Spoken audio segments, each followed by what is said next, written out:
Andhra JICA YouTube ఛానల్కి స్వాగతం సుస్వాగతం. ఒకే షాట్లో 5 సినిమాల రివ్యూలండి. వీడియో స్కిప్ చేయకుండా, అదేనండి షార్ట్ని ఇగ్నోర్ చేయకుండా కాస్త లాస్ట్ వరకు చూసేయండి.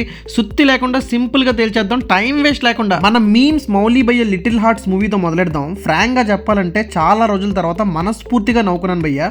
ఈ వీకెండ్ ఫ్రీగా కనుక ఉంటే గుండె మీద చేసుకుని వెళ్ళిపోండి. Entertainment guarantee. ఫ్యామిలీని తీసుకెళ్ళండి. నెక్స్ట్ ఘాటి గురించి చెప్పాలంటే క్రిష్ గారు మీరు మళ్ళీ తప్పారు. ఘాటీతో గాడి అనుష్క పర్ఫార్మెన్స్ కూడా not impressive. First half okay, second half ఇంకా నా వల్ల కాలేదు భరించడం. ఓ రేంజ్ రాడ్ అనమాట. అనుష్క మీద అభిమానం ఉంటే ఓ లుక్ వేయండి విత్ యువర్ ఓన్ రిస్క్. ఇక మద్రాసి మురుగదాస్ గారు ఎందుకండి స్టేట్మెంట్స్ ఇంతోటి దానికి.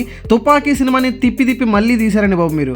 ఓకే, ఆయన లాస్ట్ సినిమా సికిందర్ అంత రాడ్ బొమ్మ అయితే కాదు, శివకార్తికేయన్ నిలబెట్టేశాడు ఒంటి చేత్తో మూవీని. పర్లేదు, ఒక లుక్ వేయచ్చు. వీటితో పాటు లాస్ట్ వీక్ లోకా ఇంకా సుందరకాండ మూవీ కూడా చూసా. రెండు నచ్చినాయప్ప. చాలా రోజుల తర్వాత నారా రోహిత్ భయ్య నుంచి మంచి సినిమా వచ్చింది. లోకా కూడా బాగానే ఉంది. 35 crores బడ్జెట్లో ఈ రేంజ్ అవుట్పుట్ ఎక్స్పెక్ట్ చేయలేదు. Kudos to Malayalam industry.